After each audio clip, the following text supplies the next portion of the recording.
ઘણા ઘણા કર્યા છે મારા કામ, મારી તને કેમ ભૂલું માં, ખોડિયાર કેમ ભૂલું. વાહ.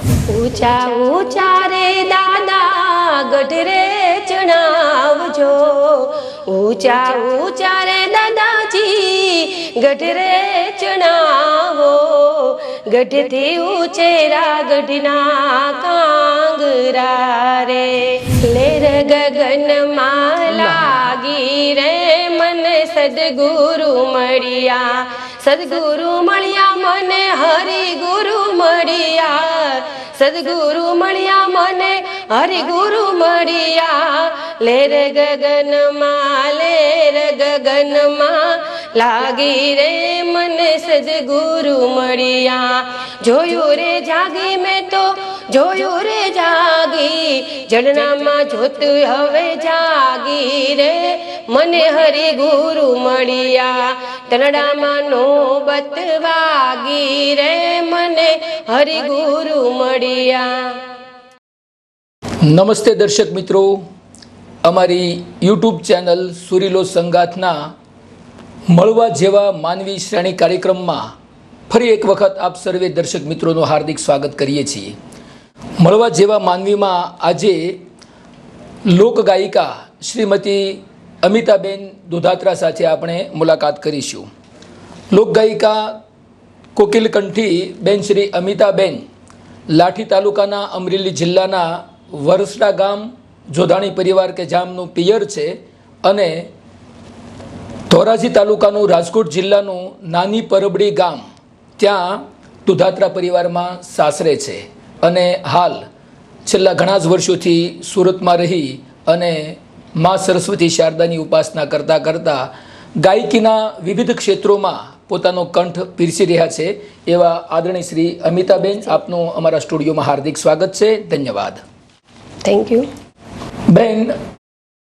આપના આ સંગીત અને ગાયકીની યાત્રા સાથે અમારા દર્શક મિત્રોને, નવોદિત કલાકારોને આ કલા ઉપાસનાની પ્રેરણા, પ્રોત્સાહન અને માર્ગદર્શન મળે એ હેતુએ આજે આપનો આ એપિસોડ અમો રજૂ કરવા જઈ રહ્યા છીએ. ત્યારે ખૂબ પ્રેમથી અને ખૂબ ઝડપથી ટુ ધ પોઈન્ટ નાના નાના થોડા સંગીત અને ગાયકીને રિલેટેડ એને સંબંધિત એવા પ્રશ્નોની ચર્ચા કરી આપના કોકિલ કંઠનો સુમધુર અવાજ એમને પણ અમારા દર્શક મિત્રો સુધી પહોંચાડવાનો આપણે પ્રયાસ કરીશું. ત્યારે સીધા જ પ્રશ્નોની શ્રેણી તરફ જઈએ તો સૌ પ્રથમ આપ જોધાણી પરિવારમાંથી ધોરાજી તાલુકાનું ગામ ત્યાં સાસરે છો, નાની પરબડી, અને લાઠીનું અમરેલી જિલ્લાનું વરસડા ગામ એ આપનું પિયર છે. છેલ્લા કેટલા વર્ષથી સુરતમાં રહો છો? છેલ્લા 23 વર્ષથી સુરતમાં રહું છું. 23 વર્ષથી. આપનો અભ્યાસ કેટલો? મારો 12 ધોરણ સુધીનો અભ્યાસ છે અને પીટીસી મેં 1 મહિનો કર્યું અને મારા ફેમિલી પ્રોબ્લેમને લીધે મારે પછી છોડવું પડ્યું. અચ્છા, એટલે તમે 12 ધોરણથી વધારે ભણવાની ઈચ્છા હોવા છતાં અભ્યાસ નહીં કરી શકેલા, પારિવારિક પ્રશ્નો કે કારણોને કારણે? એમાં શું આર્થિક સંકટ હતું કે? ના, મારા મમ્મી છે બીમાર રહેતા એટલે મારે ઘર કામને હાથે બધું મારે કરવું પડતું, એટલા માટે મારે છોડી દેવું પડ્યું. જી જી. પરિવારમાં તમે મોટા દીકરી હતા? ના, હું નાની હતી, મારાથી મોટો ભાઈ છે પણ દીકરીમાં હું એક જ હતી એટલે મારી જવાબદારી મારી હતી બધી ઘરની. સ્ત્રી પાત્રમાં તમે એક જ હોવ અને મમ્મી બીમાર હતા. હા. સાંભળ્યું છે કે મમ્મી અત્યારે પંચભૂતના શરીરથી આ જગતમાં નથી, સ્વર્ગે સિધાવી ગયા છે. અને એ પણ સાંભળ્યું છે બેન કે બચપણથી જ તમારા અભ્યાસ કાળથી જ મમ્મી છે એ ભજન, કીર્તન, સંકીર્તન પ્રોફેશનલી નહીં પરંતુ ત્યાં પરિવારમાં ગાતા, એટલે એમને પણ ભગવાને સારો કંઠ આપેલો, એટલે તમને ગળથુથીમાં જ આ ગાયકીનું જે શિક્ષણ પ્રશિક્ષણ છે એ મળેલું. એટલે માતા છે એ જનની તો છે જ, સાથે સાથે તમારા ગાયકી ક્ષેત્રના પ્રથમ માર્ગદર્શક, પ્રેરક ગુરુ પણ કહી શકાય. મા વિશે 2 શબ્દો કહીશું અને એની પાસેથી તમને કઈ રીતે ગાવાની આ જે શરૂઆત છે એમની પ્રેરણા મળી? માના તો ઉપકાર આપણે ગણીએ તેટલા ઓછા છે. જગત જનની કયો કે આપણી જનેતામાં કયો, માં એક વસ્તુ એવી છે કે માંથી આપણને બધું જ મા પાસેથી જ શીખવા મળે છે. પહેલા ગુરુ આપણી માં હોય છે. જી બરાબર. અને મા વિશે હું એક આપણને ભજન સંભળાવું. ઘણા ઘણા કર્યા છે મારા કામ, મારી તને કે કેમ ભૂલું હો માં, ખોડિયાર કેમ ભૂલું. વાહ, વેરી નાઇસ. માના ચરણોમાં તમારી અનન્ય નિષ્ઠા, શ્રદ્ધા અને પ્રેમ ભક્તિ રહેલી છે, અને એ શ્રદ્ધા જ એક પુરુષાર્થ બની અને કલાકારના જીવનમાં નિખાર લાવતી હોય છે. ત્યારે પછી ગાયકીનું ક્ષેત્ર ભણતા ભણતા માતા પાસેથી શીખતા સાંભળતા એ તમારો રસ કે શોખ જાગતો ગયો, હાજી. અને એમાં આગળ વધીને એક નામ બનાવવા માટે તમે પદ્ધતિસર પ્રયત્નશીલ થયા હો. સુરત આવીને થયા હશો આઈ થિંક, સાસરે ગયા પછી. તો પદ્ધતિસરનું તમને સાસરે ગયા પછી નહીં, પરંતુ હું પિયરમાંથી ત્યારથી જ મેં શરૂઆત કરી હતી ગાવાની. અચ્છા. જ્યારે હું અર્ચના સ્કૂલ છે આપણે સીતાનગર, હા, ત્યાં આગળ હું જોબ કરતી, અને ત્યાંથી મને ગાવાની પ્રેરણા મળી. તો બિફોર મેરેજ તમે સુરતમાં સ્થાયી થયેલા? લગ્ન પહેલાથી? લગ્ન પહેલાથી. અને લગ્ન પહેલા જ ગાયકીનું ક્ષેત્ર છે એમાં પગ પેસારો કરેલો? હાજી. જી. પછી અમારે રજનીકુમાર દુધાત્રા, મારા પરમ મિત્ર, એમના સાથે તમારો હથેવાળો થયો અને પેલા હાથ થયા. પછી ગાયકીનું ક્ષેત્ર અવિરત ચાલુ રાખવા માટે એમને સહકાર આપ્યો કે સાસરે ગયા પછી? સાસરે ગયા પછી મને કે આપણી પટેલની દીકરીને આ ન શોભે, એટલે મારે બંધ કરવું પડ્યું, અને આઈ થિંક મેં 10 વર્ષ ગાવાનું છોડી દીધું હતું. અચ્છા, વચ્ચે 10 વર્ષનો ગેપિંગ આવ્યો ગાયકીમાં. મને કે આપણે નથી ગાવું એમ, એટલે મેં ફેમિલી માટે આ છોડી દીધું હતું. જી. એ એક ત્યાગ કર્યો, એ આદર્શ નારીનો સદગુણ કહેવાય. અને છતાં લોહીની અંદર જન્મથી જ આ કલા છે એ પડેલી હતી, એટલે છેવટે 10 વર્ષના, એટલે કે એક દશકના વીતવા પછી ફરી પાછું એમને સમજાણું અને સલામતી અને વ્યવસ્થા સાથે, કારણ કે એક દીકરીને જાહેર મંચ ઉપર ગાવા જવું એ આપણા સમાજ માટે ઘણી રીતે અવરોધક બનતું હોય છે. અને આજથી 20 વર્ષ પહેલા તો બહુ એટલે બહુ કઠિન હતું. જી. ત્યારે આજે ઘણું સરળ છે નવા કલાકારો માટે. ત્યારે બધી સમાજની મર્યાદાઓ, રિવાજો, કુરૂઢીઓ આ બધું હતું, એટલે વધારે સંઘર્ષ કરવો પડતો હોય. પણ પછી હાલ તુરંત તો હવે રજનીકુમાર છે એ સપોર્ટમાં છે ને? મને બહુ સપોર્ટ કરે છે, બધું જ પ્રોગ્રામનું હેલ્ડિંગ એ જ કરે છે. અને આ 22 વર્ષની યાત્રામાં તમને ગાયકીનું વિધિવત રીતે સત્તાવાર પહેલો મંચ, પહેલું સ્ટેજ, ફર્સ્ટ સ્ટેજ ક્યારે અને કઈ જગ્યાએ કેવી રીતે મળેલું? 2003માં મેં ફર્સ્ટ પ્રોગ્રામ કર્યો હરિધામ સોસાયટીમાં. અને જ્યારે હું સ્કૂલમાં જોબ કરતી ત્યાંથી જ મને પ્રેરણા મળી, અને એ લોકોએ જ મને પહેલો પ્રોગ્રામ ત્યાં આપ્યો હતો. જ્યારે હું સ્કૂલમાં પ્રાર્થના કરતી, અને મને સરે એવું કીધું કે તમારો અવાજ બહુ સારો છે બેન, તમે સ્ટેજ પ્રોગ્રામ કરો, અને ત્યાંથી જ મને પ્રેરણા મળી, અને એ જ લોકોએ મને પહેલી વાર પ્રોગ્રામમાં બોલાવી હતી. મમ્મી તરફથી ગુણ મળ્યા, સ્કૂલ તરફથી પ્રેરણા અને મોટિવેશન મળ્યું, અને વર્ષ 2003માં, એટલે કે આજથી લગભગ 21 વર્ષ પહેલા, તમને હરિધામ સોસાયટી સુરતથી વિધિવત રીતે ગાવા માટેનું પરફોર્મ પેશ કરવા માટેનું એક મંચ મળ્યો, એક સ્ટેજ મળ્યું. એ પહેલો પ્રોગ્રામ છે ડાયરાનો હતો, સંતવાણીનો હતો કે લગ્ન ગીતોનો? ડાયરો હતો. ડાયરો. મારી જાણ છે ત્યાં સુધી બહેન, તમે લગ્ન ગીતો, સંતવાણી, લોક ડાયરો, પછી શ્રદ્ધાંજલિના કાર્યક્રમો, અને ખાસ કરી અને શ્રી નાથજી બાવાના ચરણોમાં અનન્ય શ્રદ્ધા રાખો છો. ત્યારે આપનું મ્યુઝિકલ ગ્રુપ છે પણ શ્રી નાથજી ઓર્કેસ્ટ્રા છે, બરાબર? હા, ટાઇટલ એ છે. અને સાથે એ પુષ્ટિ માર્ગી શ્રી નાથજીની ઝાંખી, આપણે રાજકોટના નિધિબેન ધોળકિયાએ જે મારા ઘટમાં બિરાજે શ્રીનાથજી વગેરે, એની જે ઝાંખીના ભક્તિપદો છે એ ક્ષેત્રમાં પણ બધી રજૂઆત કરો છો. ત્યારે ખૂબ ખૂબ ધન્યવાદ. એમાં આપનો સૌથી વધારે લગાવ કયા આયામ ઉપર છે? લગ્ન ગીતોમાં, ભજનોમાં, ડાયરામાં?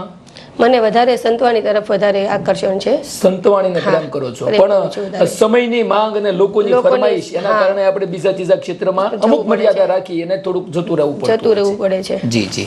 2003 થી લઈ 2024, એટલે છેલ્લા 21 વર્ષની તમારી અવિરત યાત્રા છે, પદ્ધતિસરની, કાયદેસરની. સુરત ઉપરાંત આપણા ગુજરાતભરના બીજા શહેરો, ગામડાઓ અને નાના મોટા અનેક સાંસ્કૃતિક ધાર્મિક કાર્યક્રમો પણ તમે કર્યા છે. એમાં આજ સુધીમાં તમારા નાના મોટા કુલ મળીને આશરે કેટલા પ્રોગ્રામ્સ થયા છે? લગભગ 4045 જેવા પ્રોગ્રામ કર્યા અત્યાર સુધીમાં. જી, 4000 જેટલા પ્રોગ્રામ કર્યા. અને પ્રત્યેક પ્રોગ્રામમાં સરેરાશ એવરેજ 3 કે 4 ગીતો જ રજૂ કર્યા હોય તો પણ તમે 20 વર્ષમાં 20,000 ગીતો તમારા કંઠેથી ગાયા છે. ખૂબ ખૂબ ધન્યવાદ. આટલી લાંબી મજલ પછી મહત્વનો પ્રશ્ન એ છે કે તમે પદ્ધતિસરનું ગાયકીની સાથે સંગીતનું જ્ઞાન લીધેલું છે? હા જી, મેં અમરેલી 2 મહિના તાલીમ લીધી હતી, પછી અમે સુરત આવી ગયા. જી. અને એ સરનું નામ હતું ગગનભાઈ જેઠવા. આપણે એક ગાયક પણ ગગનભાઈ છે, હા. અને આ મારા સર હતા ગગનભાઈ જેઠવા. ગીતાંજલિ સ્ટુડિયો ભાવનગર વાળા ગગન જેઠવા, વોઇસ ઓફ હેમંત ચૌહાણ, હા. અને આ ગગનભાઈ અમરેલીમાં, જેના પાસેથી તમે સંગીતનું પ્રશિક્ષણ લીધેલું અને પછી સુરત આવીને પણ લીધેલું, હા, એ કોના પાસેથી? એ નાનુ દાદા કરીને છે, જી. એમની પાસેથી મેં લીધું છે. તો હું માની શકું કે હાર્મોનિયમ ઉપર તમારી અત્યારે પરફેક્ટ અને પૂરી પકડ છે? હા, પકડ છે મારી. ખૂબ ખૂબ સરસ. આ યાત્રા કરતા કરતા આપણે તમારા કંઠને જ મુખ્યત્વે માનવો છે, ત્યારે આ તમારા સંગીતના ગુરુ થયા, માં છે એ પ્રેરણાની ગુરુ થઈ, હાજી. સ્કૂલમાંથી શિક્ષકો છે એ મોટિવેટર તરીકે થયા. આ બધા તમારા આદર્શો, પ્રોત્સાહનને પૂરું પાડનારા પાસાઓ છે. દરેક ગાયક કે દરેક ક્ષેત્રનો કોઈ પણ એક્સપર્ટ હોય, એના પાસે એમની નજરોની સામે એક આઇકોન મોડેલ હોય, એક આદર્શ ચહેરો હોય, ચાહે કોઈ પણ હોય, જૂનો નવો. તમે તમારી ગાયકીને અને ગળાને સંવારવા માટે આપણે એવી કઈ લોક ગાયિકાઓને આદર્શ માનો છો, આઇકોન માનો છો, કે જેનાથી તમને પ્રેરણા મળતી રહે? હું ભાવનાબેન લાબડિયા અને સંગીતાબેન લાબડિયા અને લલિતાબેન, આ ત્રણને વધારે સાંભળતી. જી, ભાવનાબેન લાબડિયા, એમના પુત્રવધુ સંગીતાબેન લાબડિયા, હા. અને ભજનિક આદરણીય શ્રી લલિતાબેન ઘોડાત્રા, એ તમારા રોલ મોડેલ, આઇકોન થઈ શીખશે. અમને એનું ખાસ ભજન સંગીતાબેન અને ભાવનાબેન હું સાંભળતી. કહી દો કે મૈયા, ક્યાં છે રામજી ભૈયા. વાહ ભાઈ વાહ, બહુ સરસ વાત છે. ગાયકીના તમારા ગુરુ કોણ? આ બધા આદર્શ ચહેરાઓને પ્રેરણા સ્તોત્ર થયા. ગુરુ સ્થાને તમે કોને ધારણ કર્યા છે? ગુરુ સ્થાને તો મારે જે હું નાનુ દાદા કહું છું ને, એને જ મેં ધારણ કર્યા છે. સંગીતના ગુરુ તમારા એ છે. કારણ કે ગુરુ વંદના અને ગુરુ ભાવના, જ્યારે તમે ભજનોને વધારે પ્રેમ કરો છો, ત્યારે એ હોવું પણ અનિવાર્ય છે. આટલી યાત્રા કરતા કરતા તમારો કોઈ કડવામાં કડવો અનુભવ હોય કે જ્યારે તમે નિરાશ થયા હો, એમાંથી પણ ગુજર્યા છો, અનેક પ્રસંગો છે, પણ એકાદી નાનકડી ઘટના? શાયદ 7 વર્ષ પહેલા જ મને એક કડવો અનુભવ થયો હતો, જ્યારે નામાંકિત કલાકારો હતા સ્ટેજ ઉપર, અને મને પણ ત્યાં બોલાવેલી હતી. એ લોકો મને ઇન્વાઇટ કરી હતી, અને મને એ લોકો તેડવા પણ આવ્યા હતા, પણ 4 વાગ્યા સુધી મારો વારો ન આવ્યો, એટલે હું નિરાશ થઈ ગઈ. પછી હું જ્યારે ચાલતી થઈ, ત્યારે મારું નામ ત્યાં બોલવામાં આવ્યું કે અમિતાબેન તમે આવો સ્ટેજ ઉપર. એ મારો ગયા કે નહીં? હા, ના, પછી બહુ લેટ થઈ ગયું, એટલે હું નીકળી ગઈ હતી. જ્યારે હું રસ્તામાં પહોંચી, ત્યારે મને ફોન આવ્યો કે હવે તમારો વારો આવ્યો, તમે આવો, પણ હું નીકળી ગઈ હતી. એ મારો કડવામાં કડવો અનુભવ છે.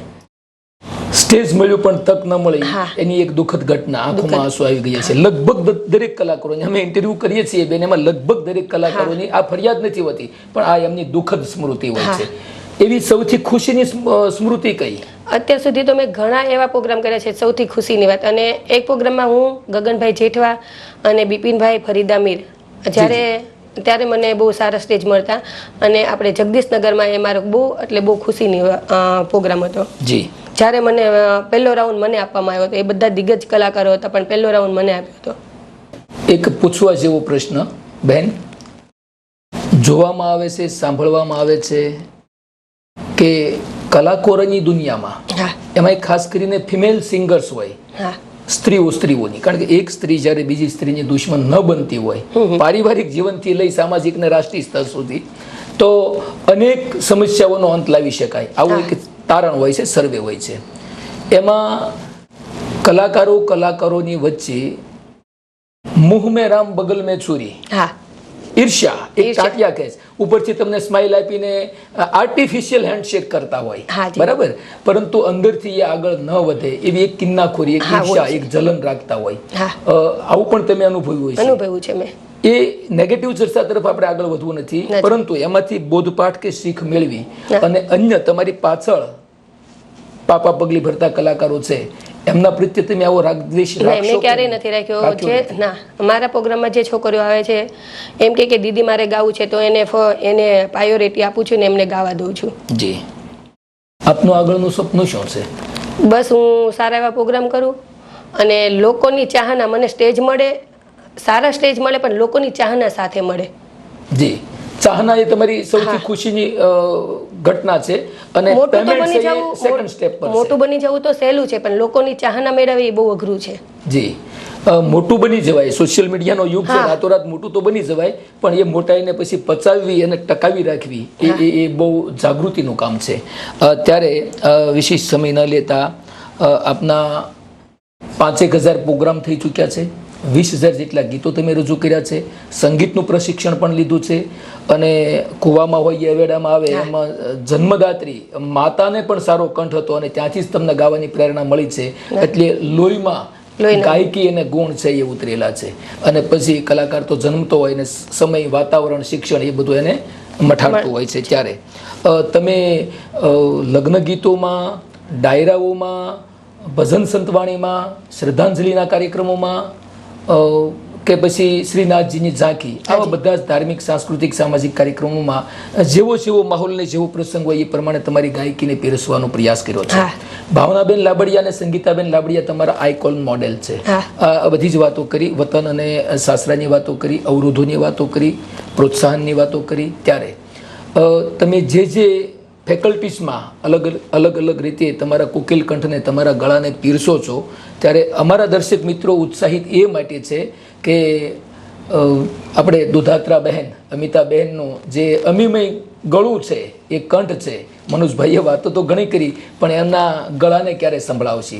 એટલે પહેલા એક લગ્ન ગીત, એમની એકાદી કડી, ત્યાર પછી એકાદું આપણું કાઠિયાવાડી સુપ્રસિદ્ધ હોય એવું લોકગીત, પછી એકાદી વળી સંતવાણીની, એ થોડી ઝલક આપ પીરસો, જેથી કરી આપની ગાવાની હલક, લય, આરોહ અવરોહ અમારા નવોદિત દર્શકો અને ખાસ કરીને આ ક્ષેત્રમાં ગાયકીમાં આગળ વધવા માગતા જે પુરુષાર્થી ભાઈઓ બહેનો છે, જુનિયર, એને પણ એમાંથી થોડીક પ્રેરણા, અભ્યાસ અને માર્ગદર્શન મળશે. સૌ પ્રથમ વિનંતી કરીશ કે લગ્ન ગીતી તો સાહેબ આખા પ્રસંગને હસાવે પણ ખરા, ફટાણા હોય તો રડાવે પણ ખરા, અને એક આખો સંગીતમય માહોલ કરતા હોય છે. લગ્ન ગીતોને, ગાયકીઓનો આજે રાફડો ફાટ્યો છે, અને બધાને પૂરો ન્યાય મળે અને સૌ આગળ વધે એવી પ્રભુ પ્રાર્થના સાચી. તમારે અત્યાર સુધીમાં ગાયેલા શ્રીનાથજી ઓર્કેસ્ટ્રાના બેનર નીચેના જે લગ્ન ગીતો છે, એમાંથી તમને પસંદ હોય અને લોકભોગ્ય હોય, આપણા આબાલ વૃદ્ધ સૌને એ ગમતું હોય, એવા કોઈ એકાદ બે લગ્ન ગીતની એક પંક્તિઓ તમારા સુમધુર કંઠે પ્રસ્તુત કરશો. એક દાદા અને દીકરીનો સંબંધનું લગ્ન ગીત છે. બાપ દીકરીનો સંબંધ તો અદ્ભુત છે. બાપ ઊંચા ઊંચા રે દાદા ગઢરે ચણાવજો, ઊંચા ઊંચા રે દાદાજી ગઢરે ચણાવો, ગઢથી ઉચેરા ગઢના કાંગરા રે, ગઢથી ઉચેરા ગઢના કાંગરા રે, ગઢરે ચડીને મારી બેનીએ જોયું, ગઢરે ચડીને મારી બેનીએ જોયું, કેમરે દાદાજી વર શામળા રે, કેમરે દાદાજી વર શામળા રે, એના તે ઓરતા ના કરશો દીકરી, ડાકોર મારણ છોડ રહેશે શામળા રે, ડાકોર મારણ છોડ રહેશે શામળા રે. વાહ! બાપ દીકરીના અદ્ભુત સંબંધને, એ કરુણામય સંબંધને આપે રજૂ કર્યો. રાજા જનક જેવો બ્રહ્મજ્ઞાની હોય કે માતા સીતા જેવી એની દીકરી હોય, એને અયોધ્યા વિદાય કરે રામની સાથે, ત્યારે મિથિલા નગરીનો એ નરેશ રાજમહેલનો થાંભલો પકડી અને રડી પડે છે. પથ્થર દિલ બાપ હોય ત્યારે તોય દીકરી વળાવે ત્યારે એનો હૈયો હાથ રાખી શકતો નથી. કાળજા કેરો કટકો મારો ગાંઠથી છૂટી ગયો. અદ્ભુત અને સરસ ગીત રજૂ કર્યું છે. વાતાવરણમાં પણ થોડો કરુણ રસ વ્યાપ્યો છે. ત્યારે ફરી એક વખત વિનંતી કરીશ કે હૈયાના ટુકડાને, કાળજાના કટકાને કન્યાદાન કરી અને પારકાના હાથમાં સોંપે જ્યારે એક બાપ પોતાનાને પારકા કરે અને પારકાને પોતાના કરવા માટે એક અસ્તિત્વ છે, એ પોતાનું નામ ભૂંસી અને સાસરે જાતી હોય એવી કન્યા વિદાયની 8મી વેળાનું એકાદ પંક્તિનું કરુણ ગીત પણ રજૂ કરશું. માંડવડો એ વધાવે બેની બા, માંડવડો વધાવે, મૈયારિયાની માયા મેલી હાલા સાસરિયાની વાટે, મૈયારિયાની માયા મેલી હાલા સાસરિયાની માટે. તમારી આંખમાં જળજળિયા જોઉં છું બેન, એટલે આના ઉપરથી એક થાય છે કે તમે જીભના ટેરવે નથી ગાતા પરંતુ નાભીમાંથી ગાઓ છો. જ્યારે એક ભાવ, એક સંવેદનાઓ એને પ્રસ્તુત કરવી હોય ત્યારે રોમે રોમમાં એ કલા છે એ એક વણાય અને એક રસાયણ બની અને નીતરે. જીભથી ટપકતો કરુણ શબ્દ હોય એ આંસુ બનીને આંખમાંથી પણ ટપકતો હોય. આ ગાયકીની ચરમસીમા એક પરાકાષ્ઠા કહેવાય છે. તમે આના અંદર તમારી ભાવવાહિતા, સંવેદનાઓ, ફિલિંગ્સ, લાગણીઓ આ બધાને ખૂબ સારી રીતે સંમિલિત કરી શકો છો. જ્યાં સુધી આપણે અંદર ના ઉતરે ત્યાં સુધી આપણે ગાઈ નથી શકતા. પરફેક્શન નથી, એના અંદર ઓળઘોળ થવું પડે છે, એમાં ડૂબવું પડે છે. ધન્યવાદ. અને સાથે કરુણ રસમાંથી બહાર આવતા આવતા આપણું અમર કાઠિયાવાડી લોકસંગીત ડાયરાના માધ્યમથી આપણે જે લોકભોગ્ય લોકગીતો પણ રજૂ કર્યા છે. આપને પસંદ હોય એવું આપની ખુશીનું એકાદું કોઈ લોકગીત છે એમને પણ રજૂ કરશો. સવા બસેરનું મારું દાતડું રેલો, ઘડિયો લાલા રેલું વાર મુજા વાલમ જીલોલ, હવે નહીં જાઉં નીર વાઢવારેલો, ઓજી રે હવે નહીં જાઉં નીર વાઢવારેલો. પરિણો લાવે છે રોજ પાવલી રે લેવું, હું તે લાવું, મુરે લાવું રૂપિયો દોઢ. આની અંદર દાંપત્ય જીવન અને પુરુષાર્થી જીવનની એક વિશ્વાસ, વફાદારીની અને પ્રેમની લાગણીઓ સંકળાયેલી છે. આપણા લોકગીતો છે એ તો કોઈ કવિઓએ રચેલા હોતા નથી, એ લોકભોગ્ય ઢાળોથી પરંપરાગત ઉતરી આવતા હોય છે. પણ એમાં સાસુ, વહુ, નણંદ, ગૃહ જીવન, પારિવારિક જીવન અને સમાજની રૂખ, આપણા ઉત્સવો, તહેવારો, આ બધું કલ્ચર છે એ બહુ જીવંત રીતે, ધબકતી રીતે એમાં વણાયેલું હોય છે. એક મારું પ્રિય લોકગીત છે, આપણને અનુકૂળતા હોય તો હરી હરી તે વનનો મોરલો.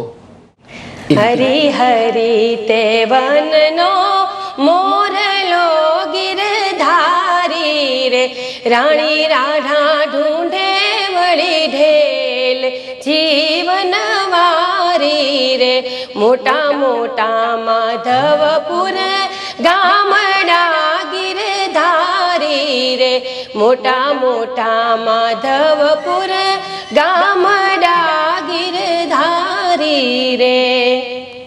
ખૂબ ખૂબ ધન્યવાદ. કૃષ્ણની પ્રેમ ભક્તિના પદો એ પણ આપણા લોકગીતોમાં, આપણા ભજનોમાં એમાં ખૂબ સારી રીતે ઉતરી આવેલા છે. આજકાલ આ કલ્ચર ભૂંસાતું જાય છે વેસ્ટર્ન કલ્ચરના મારામાં. નવા યંગ જનરેશનમાં, નવી પેઢીમાં એના વચ્ચે આપણા ભજનો, આપણા લોકગીતો અને આપણી સંસ્કૃતિ છે એ સાહિત્ય રૂપે, ગાયકી રૂપે, સંગીત રૂપે, અભિનય રૂપે હંમેશા ધબકતી રહે અને આવનારી પેઢીઓમાં પણ એ આપણું જે મૂળભૂત પાયાનો સંસ્કાર છે એ અડીખમ ઊભો રહી શકે, માતૃભાષાનું જતન થાય. એવી અભિવંદના અને પ્રભુ પ્રાર્થના સાથે છૂટા પડીએ પહેલા મૂળ ગાયકીનું તમારી પસંદગીનું ટ્રેક કે એક ક્ષેત્ર એ સંતવાણી છે. ભજનને તમે ખૂબ પ્રેમ કરો છો અને ભક્તિભાવવાળા ઘર પરિવારમાં જન્મા છો, એવા પરિવારમાં સાસરે છો, શ્રી નાથજી બાવાના ચરણોમાં અનન્ય શ્રદ્ધા રાખો છો, ત્યારે આપને પસંદ ઈશ્વર ભક્તિનું હોય, ગુરુ ભક્તિનું હોય, એવું કોઈ પણ સંતવાણીનું એક અમર ભજન હોય, એમની પંક્તિ લઈશો, પછી આપણે આભાર વિધિ તરફ જઈશું.